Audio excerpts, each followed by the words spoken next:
My sister threw my daughter's birthday cake in the trash because her son didn't like the flavor and demanded that we buy another one he liked. My name is Vera, and I never thought I'd physically drag my own sister out of my house while 25 kids watched. But here we are. Look, before you judge me, let me explain what happened at my daughter's 8th birthday party 3 weeks ago. I'd been planning this party for months. My daughter had become obsessed with pineapples after watching some cartoon, so naturally she wanted a pineapple-themed party. I went all out. Pineapple balloons, tropical decorations. Even ordered a custom 3-tier pineapple cake from a specialty bakery for $280. Yes, I know that's ridiculous.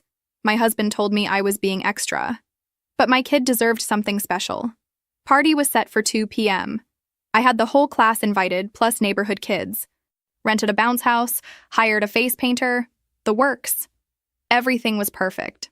My sister was supposed to arrive at 1:30 to help set up. She's got a 6-year-old son who's challenging. That's the polite way to say he's the most spoiled kid I've ever met, but I'm trying not to be completely harsh here. She's a single mom, and I think she overcompensates by giving him everything he wants. 1:30 came and went. 2 o'clock arrived, no sister.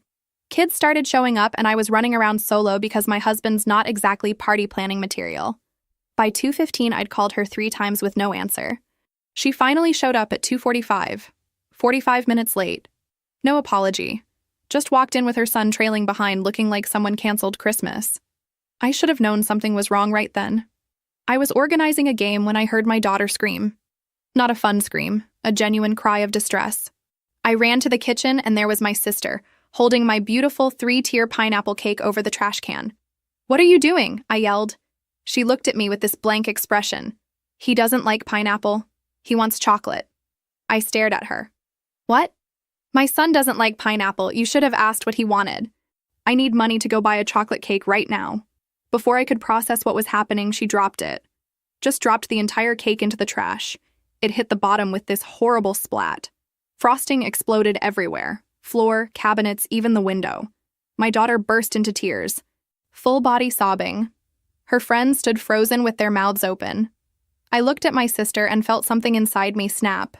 Not just anger, years of accumulated resentment breaking through like a dam giving way. "Get out," I said. My voice was shaking. "Don't be so dramatic," she rolled her eyes. "It's just a cake. Give me $200 and I'll get a proper one." That's when I grabbed her arm and started dragging her toward the door. She fought me, trying to pull away, but I didn't care. I was stronger than I thought. Her son was following us, wailing at the top of his lungs. I got her onto the front porch, and that's when I let everything out. 31 years of being invisible, of watching her get everything while I got nothing. I told her she was selfish, that she was raising a spoiled brat, that she was a terrible mother. She tried to slap me. I caught her wrist and shoved her. She fell on the lawn. And that's when my parents pulled up. Before I get to what my parents said, I need to explain our history. Because otherwise, you'll think I'm just someone who attacks family over cake. And while yes, I did attack my family over cake, there's decades of context here. Growing up, my sister was the golden child. I'm not exaggerating. She literally could do no wrong. I was 3 years older, and from the moment she was born, I basically ceased to exist in my parents' eyes. When I was 12, I saved 6 months of allowance to buy a pet rabbit. I did research, prepared a habitat, was so responsible. I named him Peanut, and loved that rabbit more than anything. 3 months later, my sister decided she wanted to hang out in my room more because it had better light. Turned out she was allergic to rabbit fur. Not deathly allergic, just sniffly. My parents gave away my rabbit while I was at school. Donated him to some family across town. When I came home crying, my mom said I was being selfish and that family comes first. That was the pattern. Over and over. My sister wanted something, my sister got it, regardless of what it cost me. When I was 15, I was supposed to have a quinceañera. My mom's Mexican, and it was a huge deal. We'd been planning for over a year. My parents had saved $5,000. 2 weeks before the party, my sister threw a fit because she wanted to go on a school trip to Europe. The trip cost $4,000. My quinceañera got canceled. They used my party money for her trip and told me we'd celebrate small with family. We went to a chain restaurant. They brought out a cupcake with a candle. My sister posted pictures from Paris while I cried in my room. The worst part wasn't the big stuff. It was being invisible. When I made honor roll every semester, they'd say good job and move on. When my sister got a B instead of her usual C, They'd take her out for ice cream and post about being proud. When I won a regional science fair, my parents couldn't attend because they had to watch my sister's middle school play where she was background townsperson number 3. I got into college on partial scholarship, worked my ass off with a part-time job and student loans to cover the rest. My sister barely graduated high school, didn't go to college, moved back home where my parents supported her for years. Did they ever offer to help with my loans? What do you think? When she got pregnant at 22, my parents practically threw a parade. Never mind the guy disappeared. Never mind she had no job. No plan. They converted their guest room into a nursery. When I got pregnant 2 years later, married, financially stable, with a career, my mom said, "Oh, that's nice. Will this interfere with you babysitting your sister's son?" I love my nephew. I do. But he's been raised with zero boundaries, and it shows. Every time I'm around him, it's a nightmare. He destroys things, hits other kids, screams when he doesn't get his way. My sister thinks discipline is cruel. She's raising a miniature version of herself. I've tried talking to my parents. They tell me I'm judgmental, that I need to be understanding, that my sister had a hard path and needs support. What about my hard path? So when I grabbed my sister's arm at that party, it wasn't about a cake. It was about 31 years of being treated like my feelings didn't matter. It was about watching my daughter's face crumple the same way mine had crumpled dozens of times. It was about being done. Finally. Completely done. So there I was on my front lawn with my sister sprawled on the grass, her son screaming, and my parents pulling into the driveway. Perfect timing. The universe has a sick sense of humor. My dad jumped out. "What's going on? Why is your sister on the ground?" "Ask her why she threw my daughter's birthday cake in the trash," I said, pointing at my sister. My mom was already helping her up, brushing grass off her pants, asking if she was okay. My sister immediately started crying. Not angry crying, but this pathetic, wounded crying. "She attacked me! She dragged me out of the house and pushed me down!" Is this true? My dad looked at me with that expression of disappointment I'd seen a million times growing up. "She destroyed my daughter's birthday cake because her son doesn't like pineapple." "It was just a cake," my mom said. "Did you really need to get violent over a cake?" Just a cake. Those 3 words made everything click. Nothing had changed. Nothing would ever change. "Get off my property," I said. "All of you, right now. We're not going anywhere until you apologize to your sister," my dad said. Apologize? She showed up late, threw away $300 worth of cake, demanded I pay for a replacement, and you want me to apologize? "You pushed her down," my mom said. "She tried to slap me first." I was defending myself. Party guests were definitely watching through the windows now. Some had come outside. This was a full-blown spectacle, and I didn't care anymore. "You've always been jealous of her," my sister said through her tears. "Always. You can't stand that people actually like me." I laughed. It came out harsh and bitter. "People like you? You can't keep a job, you can't keep friends. You're a 33-year-old woman living off our parents because you've never faced a single consequence for anything you've done." "That's enough," my dad said, his voice rising. "Your sister is going through a difficult time. She's always going through a difficult time. That's her entire personality, and you two enable it constantly. We support our children," my mom said. "Both of you. Equally." Equally? I felt something break inside me. You missed my high school graduation to take her shopping. You missed my college graduation because she had a headache. You've given her thousands of dollars and never offered me a cent. Where's the equality? My sister was crying harder now. "See? She's attacking me again. She's always attacking me." "I'm stating facts," I said. "Facts you all refuse to acknowledge because it's easier to pretend everything's fine than admit you raised a narcissist." My dad stepped forward. "You need to apologize to your sister right now or we're done. You'll be choosing to cut yourself off from this family." I looked at my parents, at my sister behind them with her crocodile tears, at the life I'd spent 3 decades trying to fit into, trying to earn love from people who'd never really seen me. "Then we're done," I said. "Get off my property or I'm calling the police." They left. I went back inside where my husband had ordered pizza and somehow salvaged the party. My daughter had an okay time eventually.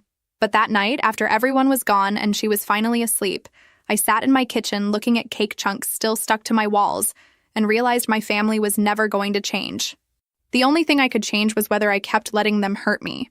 That's when my phone buzzed with a notification. My sister had posted a video on social media.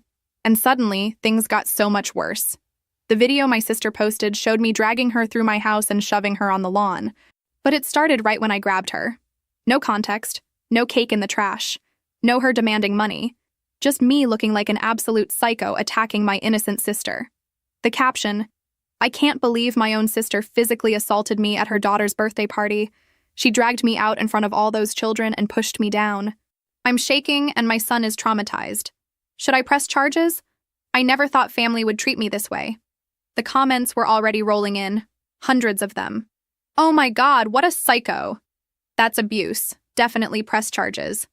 Those poor children witnessing violence. Someone should check on that kid." My hands shook as I scrolled. Already shares. Lots of them. People I didn't know commenting about what a terrible person I was.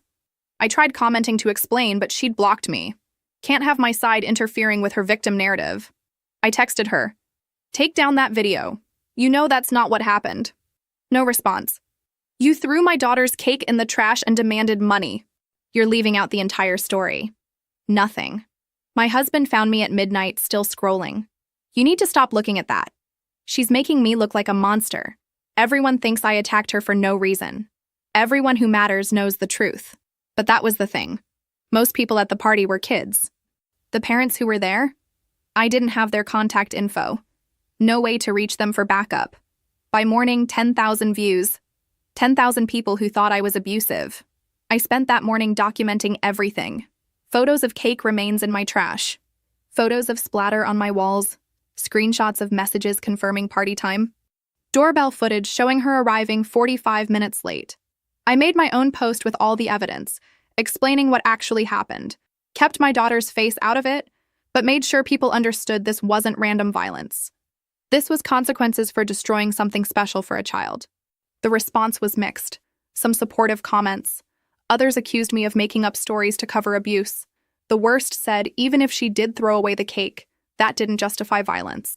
And they weren't entirely wrong. I know I shouldn't have grabbed her. I know.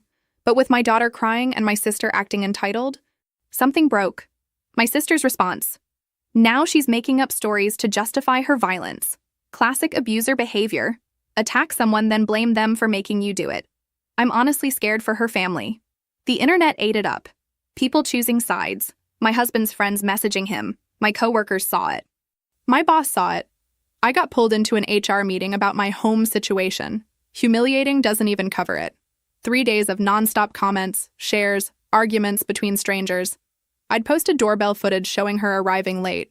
She'd posted screenshots of old texts claiming they showed my pattern of hostility. The texts were things like, "Can you give me more notice for babysitting?" and "I can't lend you money right now." Apparently, boundaries equal hostility. Some party parents reached out privately saying they supported me. One mom commented on my sister's video backing up my story. My sister called her my flying monkey, helping me abuse her. It would have been funny if it wasn't destroying my life. Then came the family intervention. 1 week after the party, someone rang my doorbell. I looked through the peephole and saw my parents. Behind them, my aunt, uncle, 2 cousins, and my grandmother. 7 people on my porch like some intervention SWAT team. I opened the door. "What's going on?" "We need to talk about your behavior," my dad said. I should have closed the door. But that stupid part of me that spent 31 years seeking approval let them in. They arranged themselves in my living room like a courtroom. My grandmother sat center. Everyone flanked her. My husband was upstairs with our daughter, so I faced this alone. "This has gone too far," my mom started. "The social media posts, the arguing, attacking your sister." "I didn't attack her. She destroyed my daughter's cake and I removed her from my house."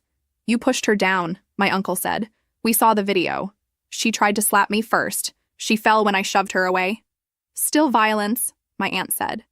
No excuse for family violence. I looked around.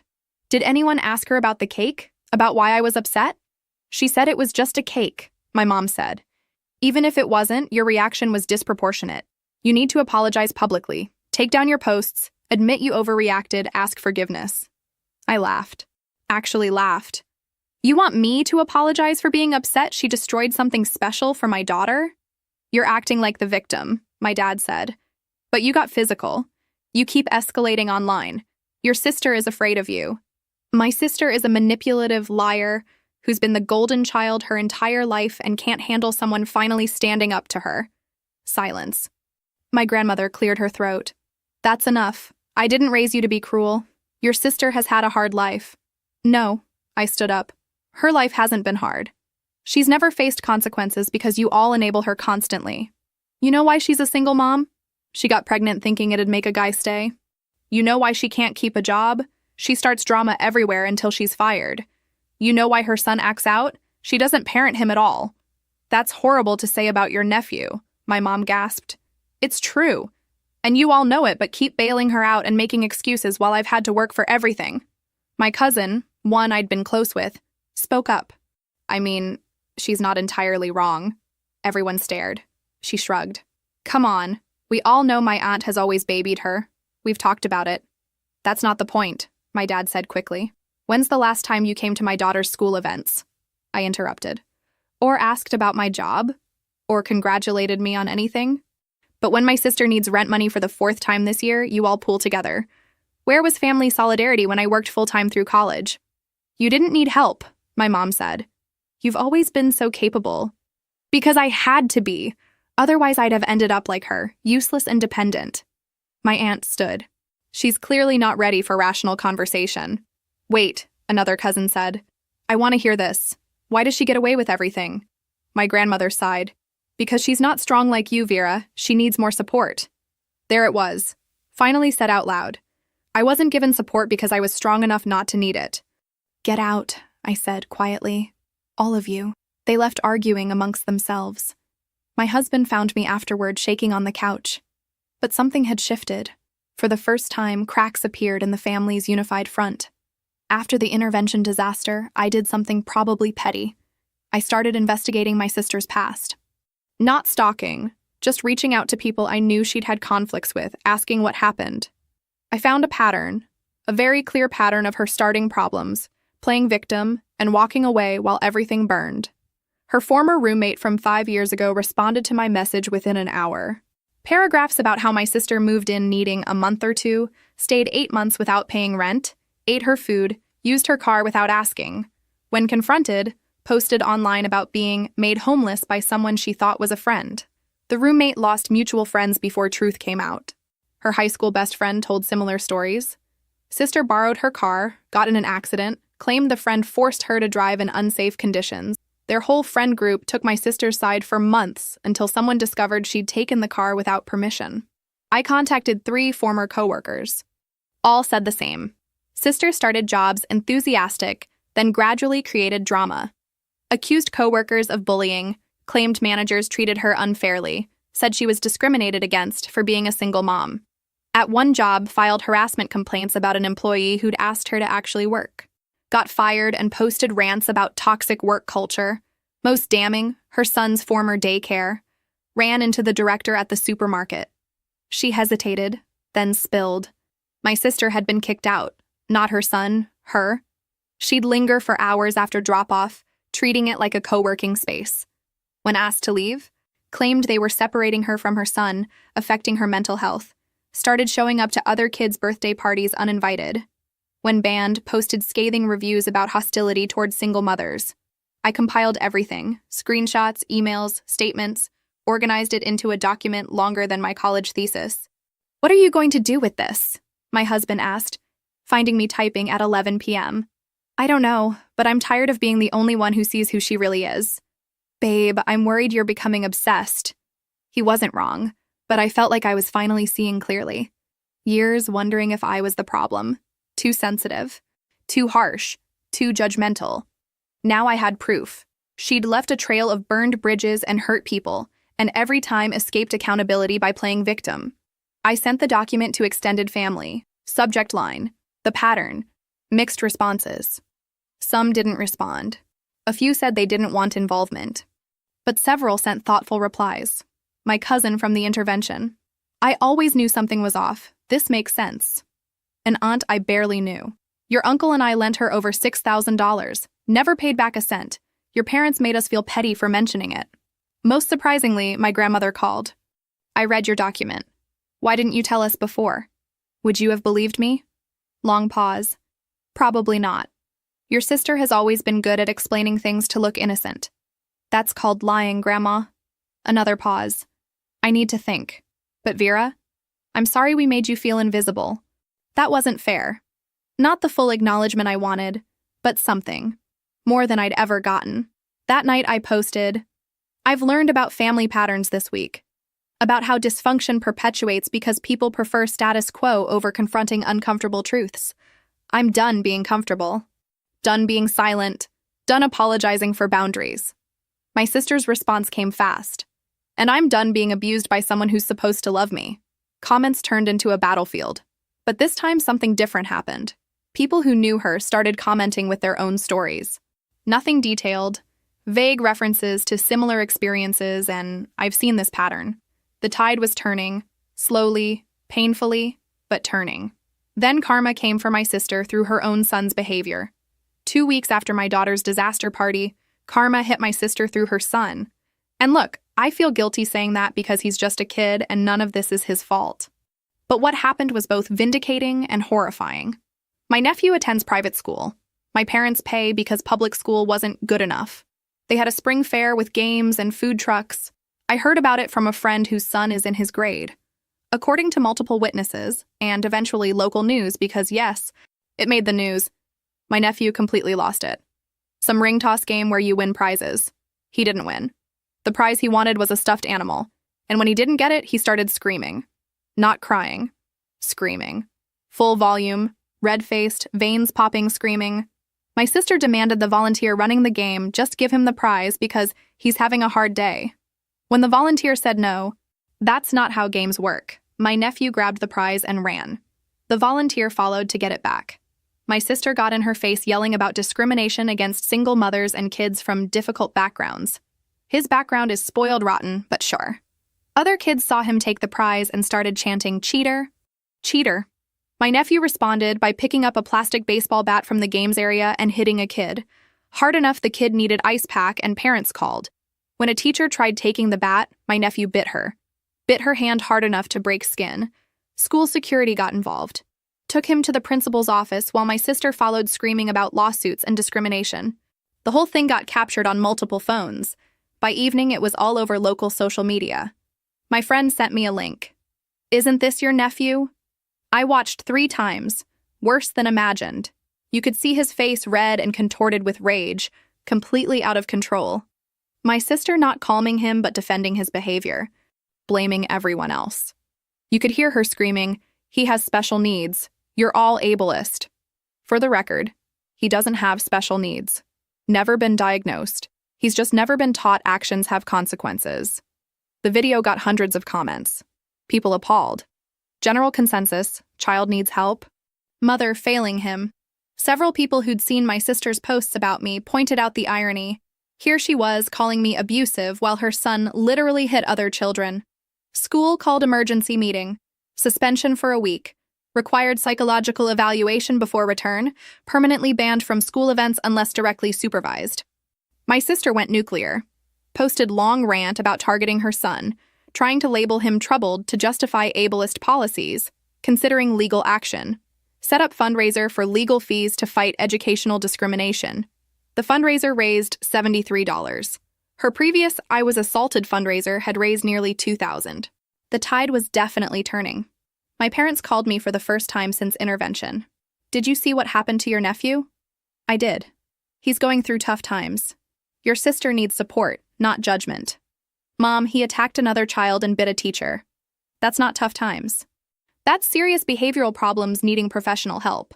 Well, if you hadn't traumatized him by attacking his mother, I'm hanging up now. And I did. Actually hung up on my mother. Terrifying and liberating. That night, I got a message from unknown number. The teacher my nephew bit. She'd found my social media somehow. I saw your posts about your sister. I wanted you to know I believe you. I've been teaching 15 years and dealt with difficult parents, but your sister is something else. Her son desperately needs help and she refuses to see it. You're not crazy. You're not abusive.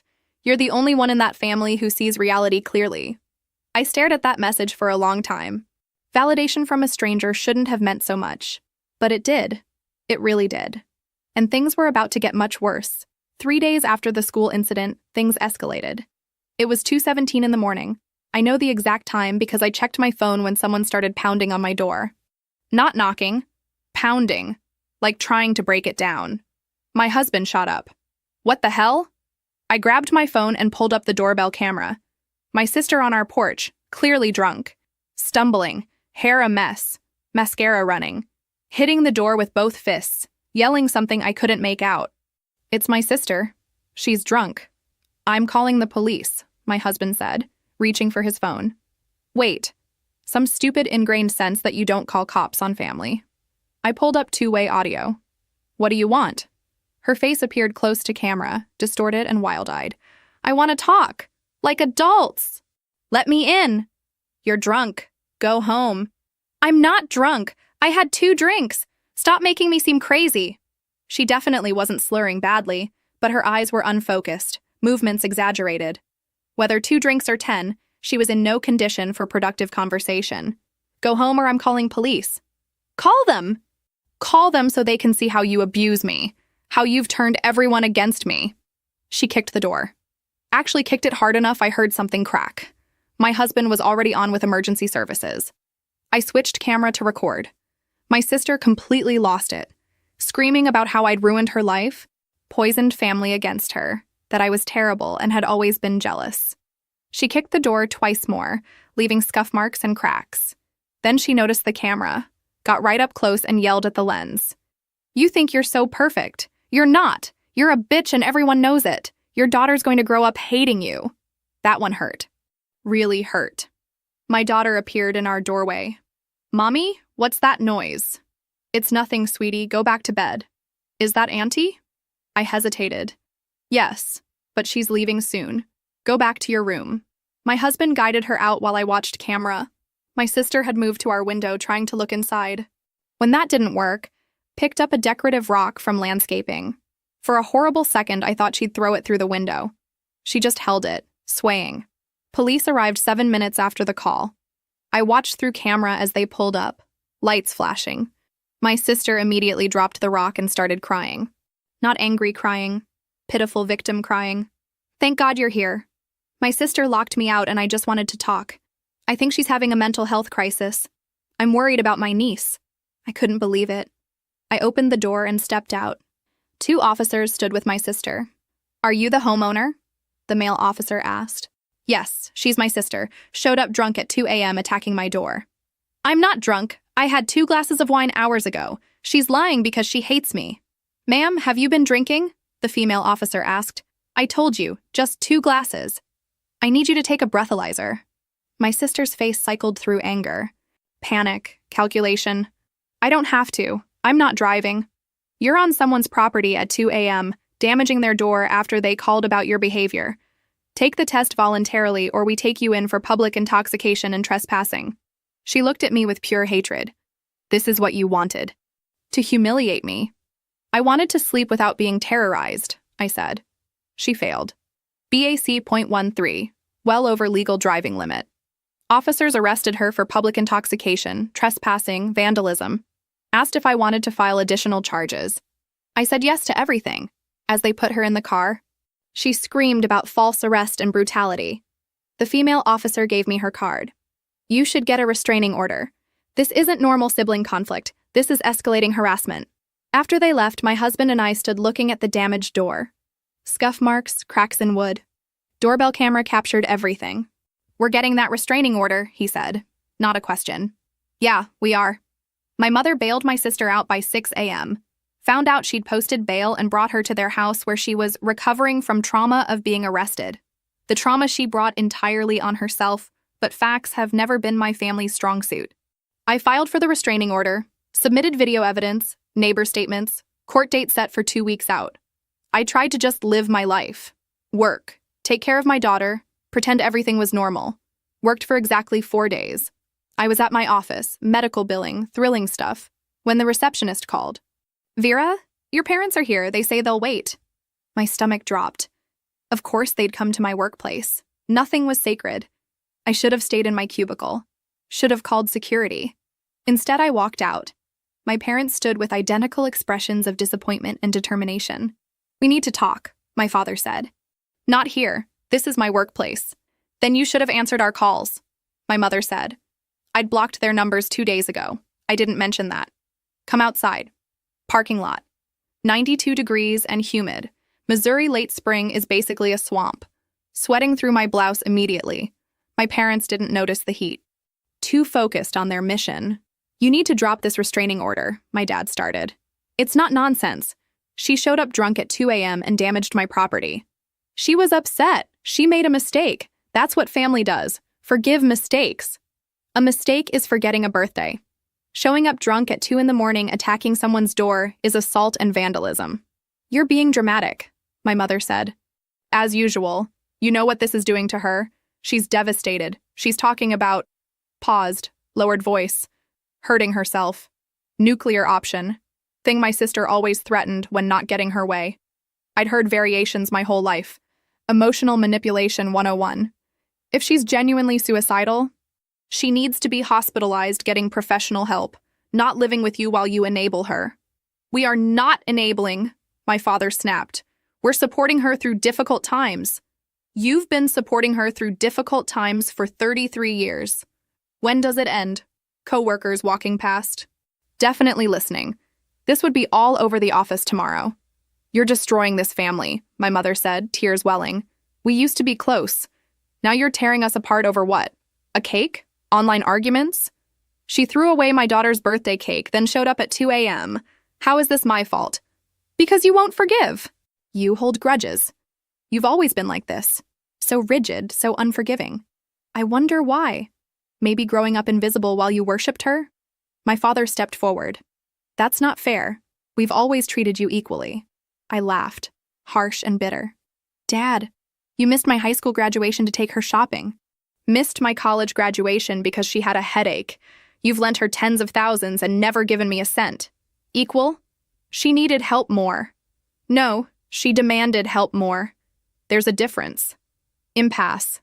Parking lot standoff. My mother crying. Father looking like he wanted to hit something. I just felt tired. That's when my mom said it. We can't afford this. If you pursue the restraining order, your sister needs therapy, maybe a lawyer. We're stretched thin with her rent, school tuition, bills. Wait, you're still paying her rent? They exchanged looks. She lost her job last month. The school thing made it impossible. We've been helping temporarily. How much per month? Another look. Not your business, my mother said. How much? About $3,000, my father admitted. Rent, bills, groceries, tuition. $3,000 a month. For how long? 8 months, but it's temporary. It's always temporary. 33 years of temporary. Then I understood. The real reason they were here. You can't afford legal fees if you keep supporting her. That's what this is. You're broke from enabling her and need me to back off. My father's face told me everything. We thought you could help contribute, my mother said carefully. She's really struggling and you have a good job. Get out of my parking lot. They left. I went to HR, requested a note barring them from the building. That evening, email from my mother. Subject, please read. Long email about family values, forgiveness, Christian charity. Attached spreadsheet showing money given to my sister over 3 years. $68,000 in 3 years. And they'd never offered me a cent. Restraining order hearing, Tuesday morning, 9 a.m. I'd hired a lawyer. Nothing fancy, just competent family law. He reviewed my evidence and called it a slam dunk, which should have been comforting but just made me nervous. I dressed professionally, took the day off, met my lawyer at 8:30. My husband came for moral support. We sat in the waiting area and I kept checking my phone with nowhere to message. Just nervous energy. At 8:50, my sister arrived. With my parents and a lawyer of her own. Of course she had a lawyer. My parents must have maxed out credit cards or taken a loan, all to defend her right to harass me at 2 a.m. She looked rough. Not saying that out of pettiness. She genuinely looked unwell. Dark circles, hair in messy ponytail, dress that looked grabbed from the back of her closet. Her lawyer, in contrast, looked extremely professional. Expensive suit, designer briefcase. Where'd they find money for this? We didn't make eye contact. My parents shot me looks, half anger, half desperation. I ignored them. At 9 exactly, called into courtroom. Judge was a woman in her 50s who looked like she'd heard too many ridiculous cases already and wasn't in the mood for nonsense. My lawyer went first, presented doorbell footage, police report, photos of door damage, neighbor statements. Calm, factual, professional. The footage was particularly damning. Clear view of her face, every word she screamed, watching her kick the door repeatedly. Then my sister's lawyer's turn. Started with narrative about struggling single mother, systematically isolated from family by my pattern of abuse. Showed the video of me dragging her out at the birthday party. Had printouts of my heated social media posts. Made it sound like I was running a harassment campaign against a vulnerable woman. Judge looked bored through most of it. Then asked, "Counselor, does your client deny showing up at plaintiff's home at 2:17 a.m.? My client admits she went to her sister's home, Your Honor, but maintains she wasn't intoxicated and only wanted to talk. Police report indicates she failed breathalyzer at .13. Are you disputing test accuracy?" Lawyer paused. "No, Your Honor, but..." So she was legally intoxicated on someone else's property at 2 a.m., causing disturbance resulting in property damage requiring police intervention. Correct? The context of their relationship? I'm asking yes or no questions. Counselor. Was she or was she not intoxicated on plaintiff's property at 2 a.m.? Yes, Your Honor. Judge turned to my sister. Do you have anything to say? My sister stood. Her lawyer tried stopping her, but she was already talking. Your Honor, my sister's been abusing me for years. Turned my whole family against me. Attacked me at her daughter's party, and now she's using the legal system to continue harassment. I went that night desperate to make her understand how much she's hurting me. Yes, I'd been drinking, but I have anxiety and was self-medicating. Ma'am, Judge interrupted. Self-medicating with alcohol, then showing up at someone's home at 2 a.m. isn't a defense. It's evidence you need help. I do need help, because my sister is destroying my life. Judge looked at her for a long moment, then at me. Do you have anything to add? I stood. My lawyer had advised staying quiet, but I needed to say this. Your Honor, my sister has never faced consequences in her entire life. Every time she does something harmful, my family makes excuses. They tell her she's the victim. They enable her to keep behaving this way. I'm not trying to destroy her life. I'm trying to protect mine and my daughter's. We deserve to feel safe in our home. Judge nodded slowly. I'm ordering psychological evaluation before final ruling. Respondent will undergo evaluation within 30 days. Court appointed. Meanwhile, I'm issuing temporary restraining order. Respondent stays at least 200 meters from plaintiff, her home, workplace, and daughter's school. No contact through social media, phone, email, or third parties. Effective immediately until we reconvene after evaluation. My sister started crying. This isn't fair. You're not listening. Ma'am, I watched you kick someone's door while screaming profanities at 2 a.m. I reviewed police reports showing you highly intoxicated. I've seen damage you caused. There isn't another side. Those are facts. Evaluation will determine if underlying mental health issues need addressing, but regardless, this order is necessary for everyone's safety. She sobbed. My mother rushed over. My father looked at me with an expression I couldn't read. Anger, yes, but also maybe resignation. Outside, my lawyer shook my hand. Psychological evaluation is great for your case. If she's diagnosed, and based on what I saw, she probably will be, it strengthens permanent restraining order. My husband and I walked to our car in silence. Once inside, I just sat there, hands on steering wheel. How do you feel? Relieved, and sad, and guilty, and angry, all at once. That's probably normal. Is it, though? Is any of this normal? He squeezed my shoulder. We drove home and I slept 14 hours straight. The psychological evaluation took 3 weeks. I lived in weird limbo, waiting for the other shoe to drop while trying to exist normally. The restraining order meant no contact with my sister or parents, which was both terrifying and liberating. My daughter noticed immediately. How come Grandma and Grandpa haven't visited? My husband and I had discussed this. Agreed on age-appropriate honesty. They need time to work through some grown-up problems. It doesn't have anything to do with you. They still love you very much. Did they, though? I wasn't sure anymore. They loved the idea of her, maybe. But had they ever actually shown up? They'd missed her last 2 birthday parties, one helping my sister move, another because my nephew had a cold. Never came to a single school event. Saw her maybe 6 times last year. The restraining order was clarifying. Forced me to see how little they'd actually been present. forced me to realize I'd been doing all the emotional labor maintaining relationships with people who didn't prioritize me or my daughter. 3 weeks later, call from my lawyer. Call. Evaluation complete. Judge wanted to reconvene in 2 days. Do you know what it said? Not details, but they're recommending continued intervention. Usually not great news for respondent. Second hearing was less dramatic. My sister showed up more put together but defeated. Her expensive lawyer wasn't there. My parents had run out of money. She had help from a public defender. Judge reviewed evaluation results. I couldn't see the report, but watched her face as she read. Lots of nodding, some frowning. Finally, she looked up. Court-appointed psychologist diagnosed respondent with narcissistic personality disorder with dependent features. Evaluation notes consistent pattern of manipulation, lack of empathy, inability to accept responsibility. Psychologist recommends intensive therapy and has concerns about parenting capacity. My sister stood. This is my sister's fault. She's the one. Ma'am, sit down, Judge said. Not unkindly. I understand this is difficult, but evaluation is thorough and diagnosis based on extensive interviews and testing. This isn't about blame. This is recognizing you need help. I don't need help. I need my family to stop attacking me. Public defender tried getting her to sit and be quiet. She eventually did, glaring at me like I'd personally written the diagnosis. Judge continued. I'm making the restraining order permanent for 2 years. After 2 years, either party can petition to modify. I'm strongly recommending therapy, though I can't court order it for civil matters. However, she looked at my sister seriously. I'm forwarding this evaluation to family court judge overseeing your son's school case. Given concerns about parenting capacity, they may want their own evaluation. My sister's face went white. You can't take my son. You can't do that. I'm not taking anyone. I'm ensuring appropriate people are aware of relevant information. The restraining order is now in effect for 2 years.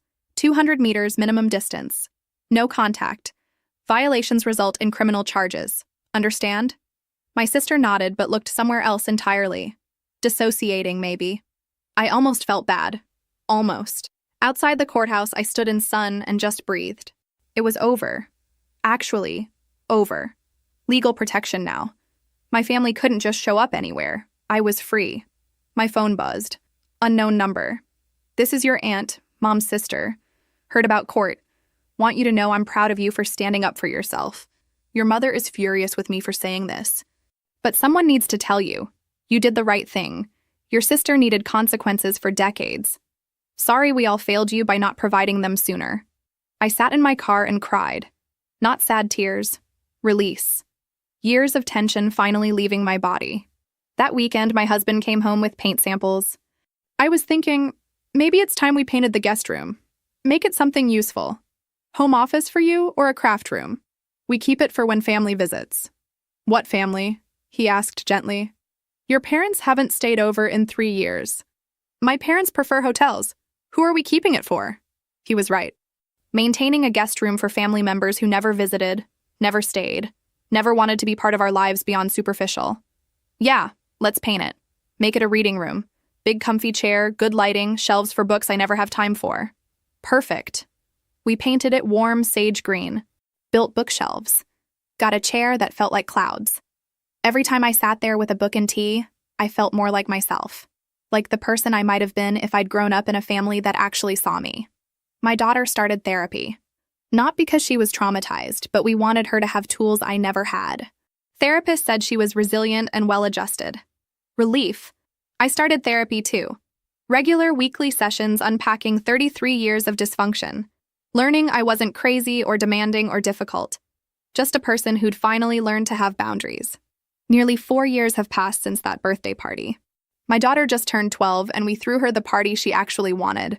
Small, intimate, just her 5 best friends at an escape room followed by pizza. No stress, no drama, no family tension, just kids being kids. Sometimes she asks about my parents or my sister. I'm honest with her in age-appropriate ways. I tell her that sometimes families can't be together because it's not healthy, and that's okay. That love means protecting the people who matter most, even if that means disappointing others. My sister's life has changed. I don't follow her on social media anymore, but through the small-town grapevine and occasional family updates, I know some things. She did eventually start therapy, not because she wanted to, but because family court mandated it after investigating her parenting. My nephew stayed with her, but she has court-ordered parenting classes and regular check-ins. Last I heard, he was doing better with consistent boundaries finally in place. I hope that's true. He deserves a chance to be a normal kid. My parents tried reaching out a few times that first year. Letters, mostly. My moms were full of guilt trips about how I was breaking apart the family, how they were getting older, and I'd regret this when they were gone. My dads were shorter, angrier. Neither ever actually apologized or acknowledged their role in enabling my sister for decades. I kept the letters in a box in my closet, but I never responded. Then, about 18 months ago, my grandmother reached out. She called and asked if she could visit, just her. I agreed, cautiously. She sat in my reading room, the one that used to be the guest room, and looked around at the bookshelves, the comfortable chair, the life I'd built without them. "I've been thinking a lot," she said, "about how we raised your mother, about the patterns that get passed down. Your mother's sister, your aunt who messaged you, she told me some things I didn't want to hear, about how we treated them differently too, how it damages people." "It does," I said simply. "I can't fix the past, but I want to know my great-granddaughter, and I want you to know that I see you now. I see what we did, and I'm sorry. It wasn't everything, but it was something." She visits every few months now. She and my daughter bake together. She never brings up my sister or my parents unless I ask first. She respects my boundaries. My aunt, my mom's sister, has also stayed in touch.